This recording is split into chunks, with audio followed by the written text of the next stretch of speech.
बहुत समय पहले की बात है। रामगढ़ नाम के गांव में सीता अपने चाचा चाची और उनके बेटा और बेटी के साथ रहा करती थी। और इसका कारण ये था कि सीता की मां की मृत्यु कई वर्षों पहले हो गई थी और उसके पिता शहर में काम किया करते थे।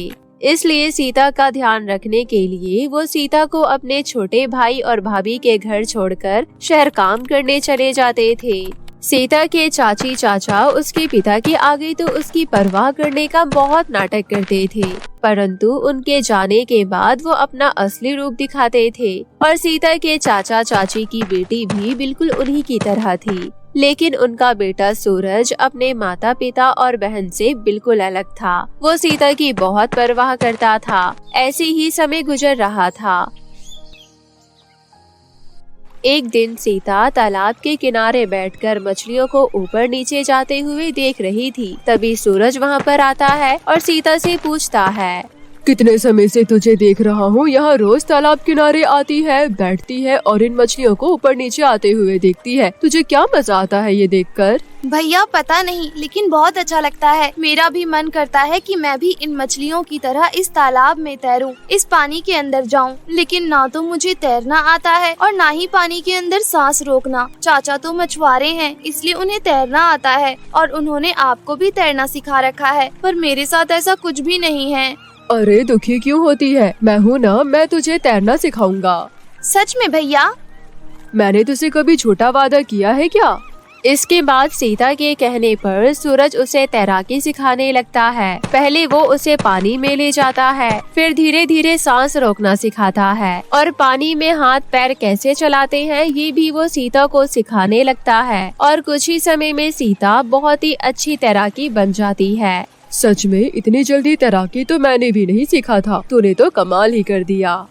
कमाल तो आपने किया है मुझे इतने अच्छे से तैराकी सिखाकर। अब मैं भी पानी में जा सकती हूँ और तैर सकती हूँ।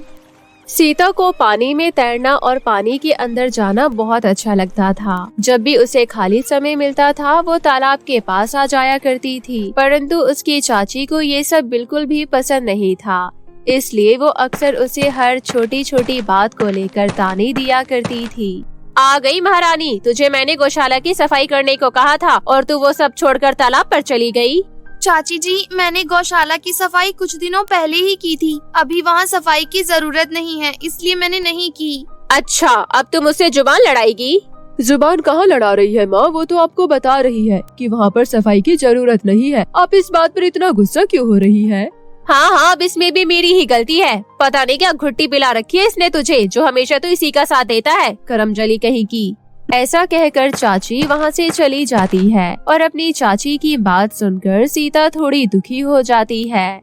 दुखी होने की जरूरत नहीं है, तुझे पता ही है कि माँ तो कुछ न कुछ बोलती ही रहती है, इसलिए एक कान से सुन और दूसरे कान से निकाल। उनकी बातों को दिल पर मत लिया कर। चाची और चाचा के बुरे स्वभाव को झेलने के लिए सीता के पास सूरज जैसा भाई था। सूरज हमेशा अपने माता पिता की डांट से सीता को बचाता था और क्योंकि सीता को भी तैराकी आ चुकी थी, इसलिए सीता भी बाकियों की तरह समुद्र के अंदर जाकर कीमती चीजें ढूंढने लगी थी।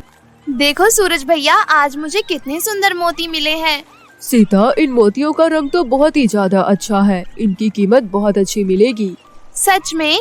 हाँ बिल्कुल। वैसे इतने सालों से मैं भी पानी के अंदर जा रहा हूँ, लेकिन मुझे इतनी कीमती चीज नहीं मिलती जितनी तुझे मिल जाती है। ऐसा कैसे संभव है? वो इसलिए क्योंकि आप लोग पानी में ये सब कीमती चीज ढूंढने जाते हैं और मैं खुद को ढूंढने जाती हूँ। पता नहीं, लेकिन मुझे बस पानी से अजीब सा जुड़ाव महसूस होता है, जैसे ये मेरा अपना घर सा हो। सूरज को सीता की बात समझ नहीं आती। फिर वो दोनों भाई बहन घर आ जाते हैं। आज क्या मिला है करमजली, जल्दी दिखा। और हाँ, कुछ भी छुपाने की जरूरत नहीं है, नहीं तो तू मुझे जानती है। चाची जी, आज मोती मिले हैं। ठीक है, अब जाकर कुएं पर से पानी भर कर ले आ। और बेटा तू आ अंदर बैठ, मैं तेरे लिए खाना लगाती हूँ। थक गया होगा ना तू? माँ, आप सच में इतना भेदभाव कैसे कर सकती हैं? पानी में मैं गया था तो सीता भी गई थी और मुझे तो कुछ नहीं मिला, लेकिन सीता को कितना कुछ मिला है। इसके बावजूद भी आप उसे और काम करने के लिए कह रही हैं और मुझे बैठकर खाना खाने के लिए कह रही हैं। वो भी इंसान है, उसे भी थकावट महसूस होती है, उसे भी भूख लगती है। जाओ सीता, कपड़े बदल कर आओ, साथ में बैठकर खाना खाते हैं। अब इसी तरह समय बीतने लगता है। और दोनों भाई बहन बड़े हो जाते हैं। समय के साथ साथ सीता एक बहुत ही अच्छी तैराकी बन जाती है और अब वो अक्सर ही पानी में जाने लगती है। ऐसी ही एक शाम को सीता तालाब के पास से गुजर रही होती है कि तभी उसे एक जलपरी तालाब के बाहर दिखाई देती है। जलपरी को देखकर तो सीता के होश ही उड़ जाते हैं। आप तो जलपरी हो। मुझे लगा था जलपरी सिर्फ कहानियों में होती है। नहीं, जलपरियां असलियत में भी होती हैं, लेकिन इंसानों के डर की वजह से वो इंसानों के सामने नहीं आती और ना ही पानी से बाहर निकलती हैं। लेकिन मुझे बहुत चोट लगी है, इसलिए मुझे पानी से बाहर आना पड़ा। सीता ध्यान से देखती है तो उसे पता चलता है कि उस जलपरी के पूरे शरीर पर बहुत सारी चोटें लगी हुई थी। सीता बिना देर किए हल्दी का इंतजाम करती है और उसे एक गुणकारी औषधि में मिलाकर जलपरी की सभी चोटों पर लगा देती है और फिर जलपरी से पूछती है, लेकिन आपको इतनी सारी चोटें कैसे लगी? वैसे तो मछुआरे हमेशा आम जाल ही डालते हैं, लेकिन इस बार किसी मछुआरे ने पानी में एक कांटेदार जाल डाल दिया था, जिसकी वजह से मेरी ये हालत हो गई। कोई बात नहीं, अब आप चिंता मत कीजिए, मैंने आपकी चोट पर मरहम लगा दिया है। कुछ ही देर में आपका घाव भर जाएगा। वैसे आप कितनी खुशनसीब हैं ना, आप पानी में जितनी देर चाहें उतनी देर सांस ले सकती हैं और पानी के अंदर आराम से रह सकती हैं। काश मैं भी आप जैसे पानी में जितना मर्जी चाहे उतना रह सकती। पानी में रहना कोई खुशनसीबी नहीं है, लेकिन हाँ, अगर तुम चाहती हो कि तुम मेरी तरह जितना मर्जी उतना पानी में रह सको, तो मेरे पास तुम्हारे लिए कुछ है। ऐसा कहकर जलपरी एक लॉकेट सीता को देते हुए कहती है, सीता, ये एक जादुई लॉकेट है। इस लॉकेट को जब भी तुम अपने गले में पहनोगी, तुम एक जलपरी में परिवर्तित हो जाओगी और उसके बाद तुम पानी में जितना मर्जी चाहो उतना देर रुक सकती हो। जलपरी की बात सुनकर तो सीता 7वें आसमान पर पहुंच जाती है और खुशी के मारे नाचने लगती है और जलपरी का धन्यवाद भी करती है। और फिर कुछ देर बाद जब वो जलपरी कल आने का वादा करके वापस पानी में चली जाती है और फिर सीता वापस घर आ जाती है और अगले दिन सबके सो जाने के बाद वो चुपके से घर से निकलकर तालाब के पास पहुंच जाती है, जहां पर जलपरी सीता का इंतजार कर रही होती है। आ गई तुम। किसी ने तुम्हें देखा तो नहीं ना, या फिर कोई तुम्हारा पीछा तो नहीं कर रहा था ना? नहीं, किसी ने मुझे नहीं देखा और कोई मेरा पीछा भी नहीं कर रहा। अब हम लोग पानी में जा सकते हैं। ऐसा कहकर सीता उस लॉकेट को पहनती है और उस लॉकेट को पहनते ही सच में वो एक जलपरी में बदल जाती है और उसके बाद जलपरी के साथ वो पानी में चली जाती है। जलपरी पानी के अंदर बने अपने घर में सीता को ले जाती है और उसे अपना घर दिखाती है। तो कैसा लगा तुम्हें मेरा घर? मैंने तो कभी सोचा भी नहीं था कि जलपरियों का भी घर हो सकता है। सच में इन सीपों और शंखों से बना हुआ तुम्हारा ये घर बहुत ही सुंदर है। इसके बाद सीता और जलपरी पानी के अंदर खूब मस्ती करती है और सुबह होने से पहले सीता पानी से बाहर आ जाती है और उस लॉकेट को उतार देती है और वापस से अपने इंसानी रूप में आ जाती है। अब ये सिलसिला रोज का हो जाता है। सीता रात को घर से चुपके से निकलती, तालाब पहुंचती और फिर जलपरी संग मिलकर पानी के अंदर खूब मस्ती करती। लेकिन फिर एक दिन जब सीता रात को घर से निकल रही होती है तो उसकी चाची की आंख खुली होती है और वो सीता को देख लेती है। उस दिन तो उसकी चाची उसे कुछ नहीं कहती, परंतु फिर अगले दिन से वो सीता पर नजर रखने लग जाती है और उन्हें पता चलता है कि सीता रोज रात को घर से बाहर जाती है। फिर इसके बारे में सीता की चाची सीता के चाचा से बात करती है। मैं कह रही हूँ जरूर कुछ न कुछ गड़बड़ है। ये सीता रोज रात को चुपके से घर से बाहर निकलती है और फिर सुबह होने से पहले आ जाती है। फिर तो हमें इसे रंगे हाथ पकड़ना होगा। आज जब ये घर से बाहर जाएगी तो मैं इसका पीछा करूँगा और फिर देखता हूँ ये क्या करती है। ऐसा कहकर दोनों पति पत्नी सीता पर नजर रखते हैं और जैसे ही सीता रात को जलपरी से मिलने के लिए निकलती है, उसके चाचा उसका पीछा करने लगते हैं और फिर जैसे ही सीता तालाब के पास आकर रुकती है और जलपरी से मिलती है तो जलपरी को देखकर उसके चाचा हैरान रह जाते हैं। फिर सुबह होने से पहले सीता पानी से बाहर आ जाती है और जलपरी को अलविदा कहकर घर आ जाती है। फिर अगली रात को जब सीता तालाब के पास जाती है तो वो देखती है कि वहाँ पर जलपरी है ही नहीं। आज जलपरी मुझे लेने तालाब के बाहर क्यों नहीं आई? लगता है वो कहीं फंस गई होगी। मुझे खुद पानी के अंदर जाकर देखना चाहिए। सीता पानी के अंदर जाकर भी देखती है, लेकिन उसे जलपरी कहीं नहीं मिलती। और फिर इसी तरह 1 दिन, 2 दिन, 4 दिन और 1 हफ्ता बीत जाता है, लेकिन जलपरी का कुछ अता पता नहीं लगता। सीता काफी चिंता में पड़ जाती है और फिर एक दिन वो हाथ में लॉकेट लेकर तालाब के पास बैठी होती है और जलपरी को याद कर रही होती है कि तभी उस लॉकेट के अंदर से आवाज आती है, सीता, मुझे बचा लो सीता, इस आदमी ने मुझे कैद कर रखा है। ये कोई पुरानी हवेली जैसी जगह है और बिल्कुल सुनसान है। यहाँ जानवरों के अलावा किसी की आवाज नहीं आती। कृपया करके मुझे बचा लो सीता। लॉकेट के अंदर से ये आवाज सुनकर तो सीता पूरी तरह से हैरान रह जाती है। जलपरी किसी मुसीबत में है, तभी वो इतने दिनों से दिखाई नहीं दी। मुझे उनकी जान बचानी होगी, लेकिन मैं पता कैसे लगाऊं कि वो है कहाँ? सीता बहुत सोचती है, तब उसे याद आता है कि गांव के बाहर जंगल में एक सुनसान महल है जहां पर कोई भी इंसान नहीं जाता, परंतु उस महल के आसपास कई जानवर घूमते रहते हैं। ऐसा सोचकर सीता बिना देर लगाए उस महल की ओर चल पड़ती है और फिर जैसी ही वो महल पहुंचती है तो वो उसके अंदर जाती है। महल बहुत ही बड़ा था, इसलिए हर एक कमरे में ढूंढना संभव नहीं था, परंतु फिर भी सीता कोशिश करती है। लेकिन तभी सीता को एक कमरे से ढेर सारा पानी बाहर आते हुए दिखाई देता है। सीता बिना देर लगाए उस कमरे में घुस जाती है। अंदर पहुंचते ही वो देखती है कि किसी ने जलपरी को एक बड़े से पानी के बक्से के अंदर कैद कर रखा है। ये देखकर सीता हैरान रह जाती है और जलपरी को आजाद करने के लिए उनकी रस्सियां खोलने लगती है कि तभी वहाँ पर सीता के चाचा आ जाते हैं। कोई जरूरत नहीं है इस जलपरी को आजाद करने की। इसे पकड़ने में मैंने बहुत मेहनत की है। तेरा पीछा किया है, उसके बाद इस जलपरी का पीछा किया है और उसके बाद जाल बिछाकर कितनी मेहनत करके इसे पकड़ा है और तू इसे ऐसे ही आजाद करना चाहती है। आप ये सब क्या कह रहे हैं चाचा जी? मैं बिल्कुल सही कह रहा हूँ। अगर ये जलपरी मेरे साथ रही तो मैं बहुत अमीर हो जाऊंगा और उसके बाद मुझे मछुआरे की जिंदगी नहीं जीनी पड़ेगी और मैं ऐश से जिंदगी जीऊंगा। नहीं, मैं आपको ऐसा बिल्कुल भी नहीं करने दूंगी।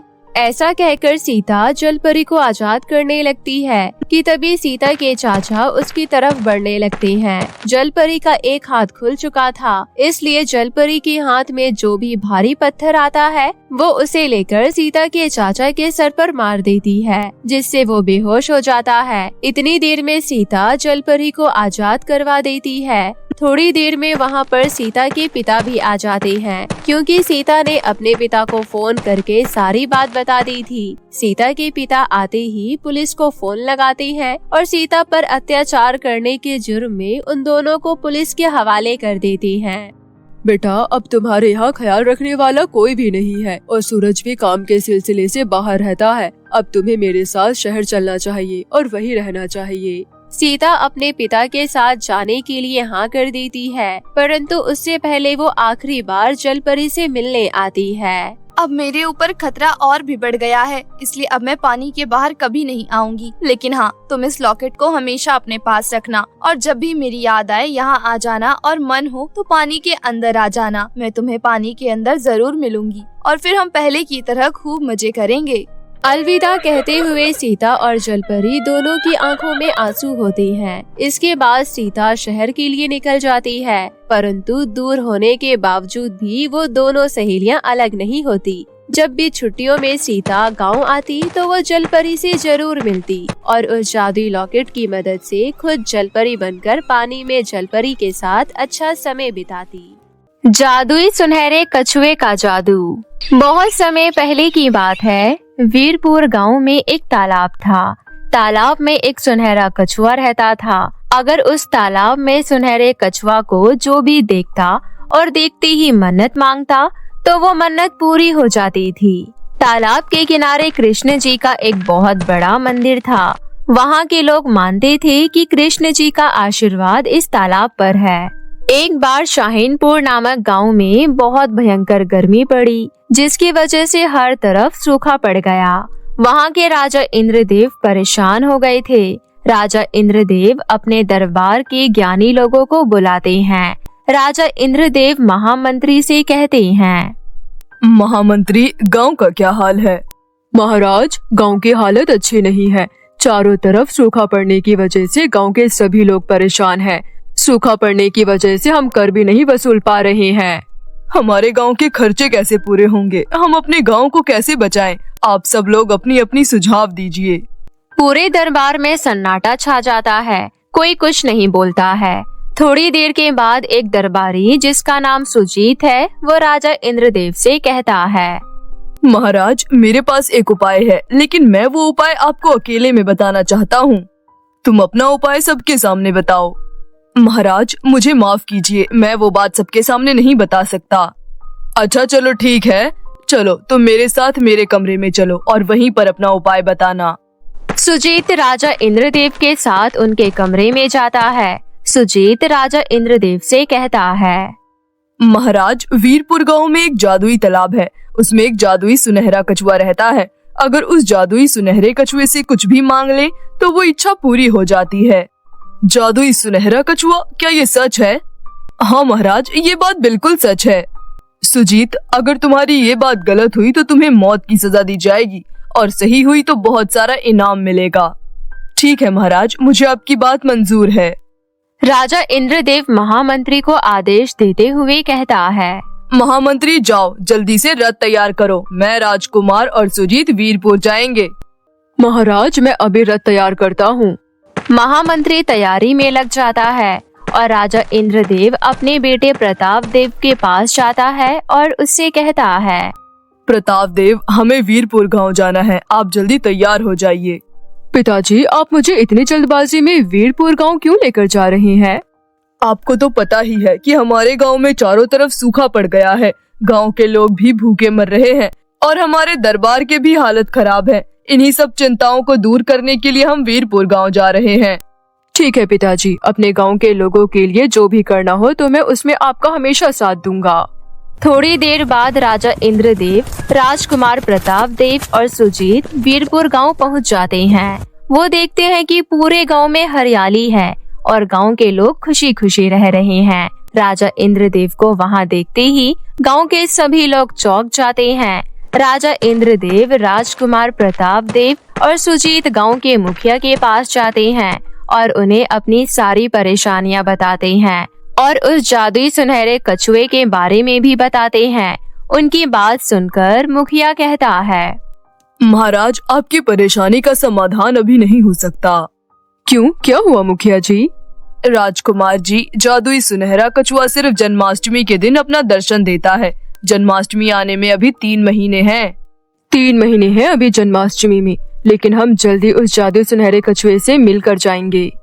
मुखिया और इंद्रदेव हैरानी से राजकुमार को देखने लगते हैं। राजकुमार प्रताप कहता है, पिताजी, आप पूजा पाठ की सामग्री मंगवा दीजिए और पंडित जी को भी बुला लीजिए। थोड़ी देर में सब इंतजाम हो जाता है। सभी लोग तालाब के किनारे मंदिर के पास चले जाते हैं। प्रताप देव अपने पिता इंद्रदेव से कहता है, पिताजी, हम यहाँ कृष्ण जी की पूजा करेंगे और तब तक करेंगे जब तक कृष्ण जी हमसे खुश ना हो जाए। महाराज इंद्रदेव सोचते हैं, हम तो यहाँ सुनहरे कछुए को देखने आए थे और राजकुमार प्रताप देव यहाँ पूजा पाठ करवा रहे हैं। राजकुमार प्रताप देव पंडित जी से कहता है, पंडित जी, पूजा की तैयारी शुरू कीजिए। ठीक है राजकुमार जी, लेकिन मुझे पूजा किस चीज के लिए करना है? पंडित जी, हमें कृष्ण भगवान को खुश करना है। ठीक है राजकुमार जी। पूजा शुरू हो जाती है। पूजा में गांव के सभी लोग आ जाते हैं। यहाँ पूजा 6 दिन तक चलती रहती है। 7वें दिन पूजा फिर शुरू हो जाती है। सुबह सुबह काले बादल आसमान में दिखने लगते हैं। थोड़ी देर बाद तेज बारिश शुरू हो जाती है। बारिश शाहीनपुर गांव में भी होने लगती है। सभी लोग अपने अपने घर में चले जाते हैं। राजकुमार मंदिर के पास ही बैठा रहता है। तालाब का पानी मंदिर की सीढ़ियों तक आ जाता है। तभी प्रताप देव को लगता है कि उसे कोई प्रताप देव कहकर बुला रहा है। प्रताप देव कहता है, कौन है जो मुझे बुला रहा है? तभी प्रताप देव की नजर तालाब पर पड़ती है और वो जादुई सुनहरा कछुआ देखता है। वो कछुआ प्रताप देव से कहता है, प्रताप देव, मैं जादुई सुनहरा कछुआ हूँ। अरे वाह, जादुई सुनहरा कछुआ, आपसे मिलकर मैं बहुत खुश हुआ। मैंने आपके जैसा सुनहरा कछुआ कभी नहीं देखा। मैं भगवान कृष्ण जी का अंश हूँ। आपने मेरी इतनी तपस्या करी कि मुझे आना ही पड़ा। आपसे मिलकर मुझे भगवान श्री कृष्ण जी के भी दर्शन हो गए। बताइए, मैं आपकी कैसे मदद कर सकता हूँ?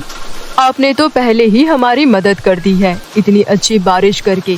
बस आपसे एक और विनती थी कि हमारे गांव में एक ऐसा ही तालाब बना दीजिए जिससे कभी सूखा पड़े तो लोग बिना पानी के ना मरे। ठीक है, आपकी इच्छा पूरी होगी, क्योंकि आप लोगों ने इतने प्रेम भाव से पूजा की है कि भगवान कृष्ण भी बहुत खुश हैं। लेकिन आपने अपने लिए तो कुछ मांगा ही नहीं। सुनहरे कछुआ जी, आपने सही कहा, लेकिन मेरे लिए सब कुछ मेरी प्रजा है। अगर प्रजा खुश रहेगी तो मुझे किसी चीज की कोई कमी नहीं होगी। राजकुमार, मैं आपकी बातों से बहुत खुश हुआ। आपकी सोच बहुत अच्छी है। मैं आपको ये जादुई मोर पंख उपहार दे रहा हूँ। ये आपके बहुत काम आएगी। आपके गांव में जब भी कोई परेशानी आएगी, आप बस जादुई पंख से कहना, आपकी सारी परेशानी दूर हो जाएगी। इतना कहकर जादुई सुनहरा कछुआ तालाब के अंदर चला जाता है और राजकुमार महाराज इंद्रदेव और सुजीत के साथ अपने राज्य वापस चला जाता है। महाराज इंद्रदेव अपने राजकुमार का ज्ञान देखकर बहुत खुश होते हैं। इंद्रदेव सुजीत को बहुत सारा धन उपहार में देते हैं। सुनहरे कछुए के जादू से गांव में एक तालाब बन जाता है। गांव की सारी परेशानियां दूर हो जाती है और गांव के सभी लोग खुशी खुशी रहने लगते हैं।